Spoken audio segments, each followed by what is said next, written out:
ಎಲ್ಲರಿಗೂ ನಮಸ್ಕಾರ. ಶಾಲೆ, ಕೃಷಿ, ಗ್ರಾಮೀಣ ಜೀವನ, ಹಬ್ಬ ಹರಿದಿನಗಳು, ದೇವಸ್ಥಾನ, ಐತಿಹಾಸಿಕ ಸ್ಥಳಗಳು ಇನ್ನಿತರ ಮಾಹಿತಿ ನೀಡುವ ನನ್ನ ಯೂಟ್ಯೂಬ್ ಚಾನಲ್ಗೆ ಸ್ವಾಗತ. ನಾನು ನಿಮ್ಮ ಚಂದ್ರು ಗರಗ. ಬೀಚ್ ಅಥವಾ ಸಮುದ್ರ ದಂಡೆ ಅಂದ್ರ ಯಾರಿಗೆ ತಾನ ಇಷ್ಟ ಇಲ್ಲ ಹೇಳಿ. ಅದರಲ್ಲಿ ಬೇಸಿಗೆಯಲ್ಲಿ ಹೋದ್ರೆ ಇನ್ನೂ ಚಂದ.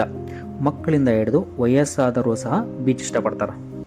ಇದು ನಮ್ಮ ಭಾರತದ ದೊಡ್ಡ ಬೀಚ್, ಪ್ರಪಂಚದ 2ನೇ ಅತಿ ಉದ್ದದ ಬೀಚ್. ಅಷ್ಟೇ ಅಲ್ಲ, ಇದರ ಉದ್ದ ಕೇಳಿದ್ರೆ ನೀವು ಶಾಕ್ ಆಗ್ತೀರಿ. ಹಾಗಾದ್ರೆ ಆ ಬೀಚ್ ಯಾವುದು, ಎಲ್ಲಿದೆ, ಇನ್ನಿತರ ಎಲ್ಲ ಮಾಹಿತಿನ ಈ ವಿಡಿಯೋದಲ್ಲಿ ನಾನು ಕೊಡ್ತೀನಿ. ಎಂಡ್ವರೆಗೂ ಸ್ಕಿಪ್ ಮಾಡದೆ ಈ ವಿಡಿಯೋನ ನೋಡಿ.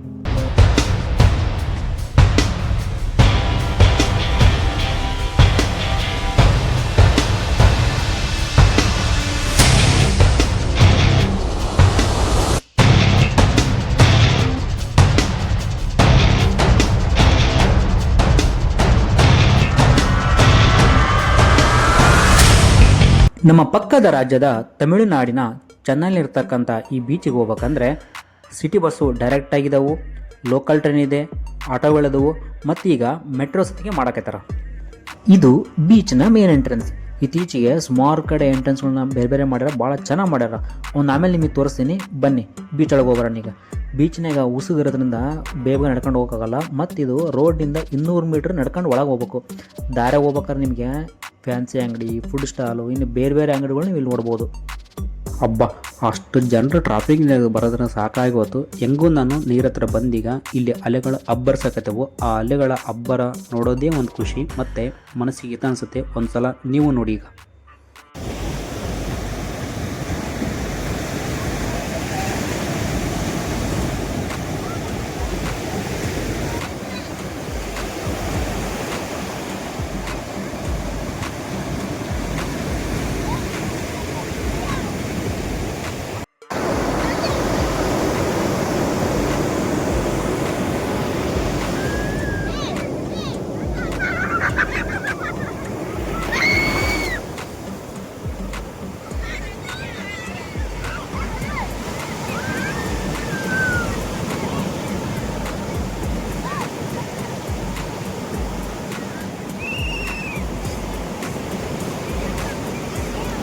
ಈ ಬೀಚು ಹೆಂಗೈತೆ ಅಂತ ಹಂಗೆ ಹೇಳೋದಾದ್ರೆ ಒಂದು ಜಾತ್ರೆ ಅಂತ ಅನ್ಕೊಳ್ರಿ.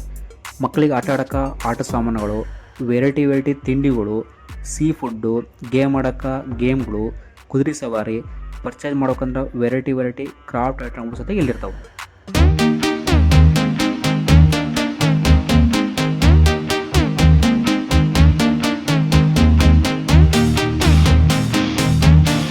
ಶಿಲ್ಪಿಗಳು ಕಟ್ಟಿಗೆ, ಕಲ್ಲು, ಮಣ್ಣು ಮತ್ತು ಸಿಮೆಂಟ್ನಿಂದ ಒಳ್ಳೊಳ್ಳೆ ಡಿಸೈನ್ ಮಾಡೋದನ್ನು ನೀವು ನೋಡಿರ್ತೀರ. ಅದೇ ರೀತಿ ಮರಳಲ್ಲಿ ಸಹ ಕೆಲವು ಶಿಲ್ಪಿಗಳು ಭಾಳ ಸುಂದರವಾಗಿ ಡಿಸೈನ್ ಮಾಡಿರ್ತಾರ. ಅದನ್ನ ನಾವೀಗ ನೋಡೋಣ.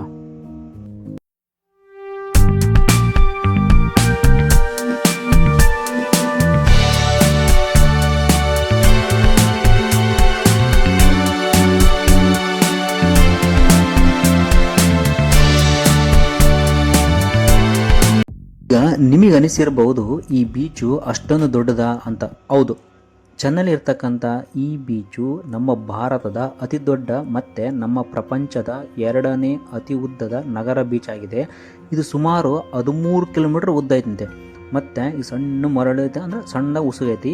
ಈ ಬೀಚಿನ ಹೆಸರು ಮರೀನಾ ಬೀಚ್ ಅಂತೇಳಿ. ಸಾಮಾನ್ಯವಾಗಿ ಬಂಡೆ ಮೇಲೆ, ಸಿಮೆಂಟ್ ಮೇಲೆ, ಇಲ್ಲ ಗಟ್ಟಿನ ಮೇಲೆ, ಇಲ್ಲ ಡಾಂಬರ್ ರೋಡ್ ಮೇಲೆ ನಡ್ಕೊಂಡು ಹೋಗೋದು ಭಾಳ ಈಸಿ, ಏನು ಪೇನ್ ಅನ್ಸಲ್ಲ, ಬೇಗ ಹೋಗ್ಬೋದು. ಆದ್ರೆ ಈ ಬೀಚ್ಗಳಲ್ಲಿ ಮರಳಿನ ಮೇಲೆ ನಡ್ಕೊಂಡು ಹೋಗೈತಲ್ಲ ತುಂಬ ಕಷ್ಟ. ಅದರಲ್ಲೂ ಸಣ್ಣ ಮಕ್ಕಳಿಗೆ, ಏಜ್ ಆದವ್ರಿಗಂತೂ ಬೇಗ ನಡ್ಕೊಂಡು ಹೋಗೋಕ್ಕಾಗಲ್ಲ. ಆದರೆ ಈ ಬೀಚಲ್ಲಿ ನಾನು ಮೊದಲೇ ಹೇಳಿದ್ನಲ್ಲ, ಬೇರೆ ಬೇರೆ ಕಡೆ ಎಂಟ್ರೆನ್ಸ್ ಮಾಡ್ಯಾರ ಅಂತ ಹೇಳ್ಬಿಟ್ಟು. ಅದರಲ್ಲಿ ಒಂದು ಎಂಟ್ರೆನ್ಸಲ್ಲಿ ಅಲ್ಲಿ ಏನು ಮಾಡ್ಯಾರ ಅಂದ್ರೆ ಎಂಟ್ರೆನ್ಸ್ ತುಂಬ ಚೆನ್ನಾಗಿ ಅಟ್ರಾಕ್ಷನ್ ಮಾಡಿ ಚೆನ್ನಾಗಿ ಮಾಡ್ಯಾರ. ಮರಳಿನ ಮೇಲೆ ರಬ್ಬರ್ ಮ್ಯಾಟ್ ಹಾಕ್ಬಿಟ್ಟಾರ. ಆ ಮ್ಯಾಟ್ ಹಾಕಿರೋದ್ರಿಂದ ಬೇಗ ನಡ್ಕೊಂಡು ಹೋಗ್ಬೋದು. ಮತ್ತು ಇದು ಏಜ್ ಆದವರಿಗೆ ಅಂತೂ ಭಾಳ ತುಂಬ ಹೆಲ್ಪ್ ಆಗುತ್ತೆ. ನೀವಿಲ್ಲಿ ನೋಡ್ಬೋದು ಎಷ್ಟು ಚೆನ್ನಾಗಿ ಮಾಡ್ಯಾರ ಅಂತ ಹೇಳ್ಬಿಟ್ಟು.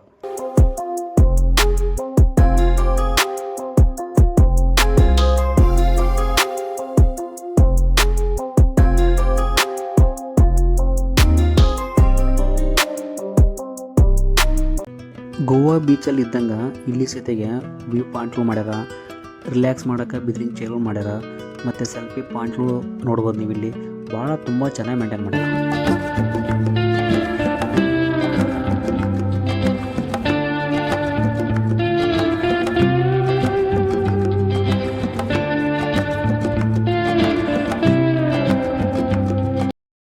ಕೆಲವೊಂದು ಬೀಚ್ಗಳಾಗ ಟಾಯ್ಲೆಟ್ ರೂಮ್ಸು ಆಮೇಲೆ ಈ ಡ್ರೆಸ್ ಚೇಂಜ್ ಮಾಡೋಕೆ ರೂಮ್ಗಳು ಅಷ್ಟೊಂದು ಚೆನ್ನಾಗಿರಲ್ಲ. ಆದ್ರೆ ಈ ಬೀಚ್ನಾಗ ಅವಳನ್ನ ಭಾಳ ನೀಟಾಗಿ ಮೇಂಟೈನ್ ಮಾಡ್ಯಾರ ಮತ್ತು ಅಷ್ಟೇ ಕ್ಲೀನಾಗಿ ಇಟ್ಟಾರ. ನೀವು ಇಲ್ಲಿ ನೋಡ್ಬೋದು ಎಷ್ಟು ಚೆನ್ನಾಗಿ ಮೇಂಟೈನ್ ಮಾಡ್ಯಾರ ಅಂತ ಹೇಳ್ಬಿಟ್ಟು.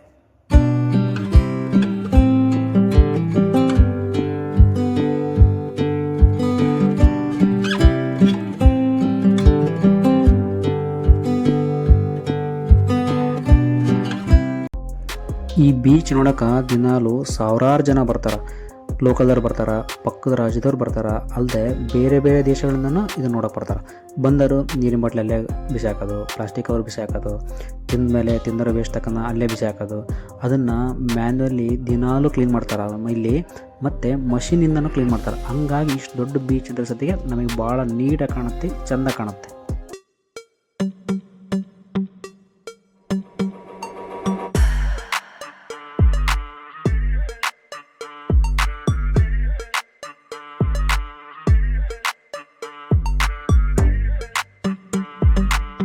ವೀಕ್ಷಕರೇ, ನಾವು ನದಿ, ಹಳ್ಳ, ಸಮುದ್ರಗಳಲ್ಲಿ ಎಸೆಯೋ ಪ್ಲಾಸ್ಟಿಕ್ ಐಟಮ್ನಿಂದ ನೀರು ಕೆಡ್ತತಿ ಮತ್ತು ನೀರಿನಲ್ಲಿರ್ತಕ್ಕಂಥ ಜೀವಿಗಳ ಜೊತೆಗೆ ಹಾನಿ ಆಕತಿ. ಯಾವ ಥರ ಆ ಜೀವಿಗಳಿಗೆ ಹಾನಿ ಆಕತಿ ಅಂತ ಹೇಳ್ಬಿಟ್ಟು ಇಲ್ಲಿ ತೋರಿಸ್ಯಾರ ನೋಡ್ರಿ.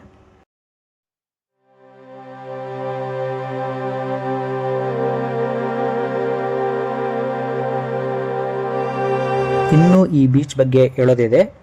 ನೆಕ್ಸ್ಟು ವಿಡಿಯೋ ಮಾಡಿಬಿಟ್ಟು ನಾನು ನಿಮಗೆ ತೋರಿಸ್ತೀನಿ. ಈ ವಿಡಿಯೋ ಮೂಲಕ ನಾನು ಹೇಳೋದಿಷ್ಟೇ, ನೀವೇನಾದರೂ ಈ ಥರ ಪ್ಲೇಸಿಗೆ ಹೋದಾಗ ಬಾಟಲ್ಗಳು ಮತ್ತು ಬೇರೆ ಬೇರೆ ವೇಸ್ಟ್ಗಳನ್ನು ಎಲ್ಲೆಂದ್ರಲ್ಲೇ ಬಿಸಾಕ್ಲಾರ್ದಂಗೆ ಅಲ್ಲಿರ್ತಕ್ಕಂಥ ಡಸ್ಟ್ಬಿನ್ನಲ್ಲಿ ಹಾಕಿ ನೀರಿನಲ್ಲಿ ಯಾವುದೇ ಕಾರಣಕ್ಕೂ ಹಾಕಬೇಡಿ ಅಂತ ಹೇಳ್ತಾ, ಈ ವಿಡಿಯೋ ಮತ್ತು ನಾನು ಹೇಳಿದ ವಿಷಯ ನಿಮಗೇನಾದರೂ ಇಷ್ಟ ಆಯಿತು ಅಂದರೆ ಒಂದು ಲೈಕ್ ಕೊಡಿ. ನಿಮಗೇನು ಅನಿಸುತ್ತೆ ಅಂತ ಹೇಳ್ಬಿಟ್ಟು ಒಂದು ಕಮೆಂಟ್ ಬಾಕ್ಸಲ್ಲಿ ಕಮೆಂಟ್ ಮಾಡಿ ಅಂತ ಹೇಳ್ತಾ, ಮತ್ತೆ ಮುಂದಿನ ವಿಡಿಯೋದಲ್ಲಿ ನಾನು ನಿಮಗೆ ಸಿಗ್ತೀನಿ. ನಮಸ್ಕಾರ.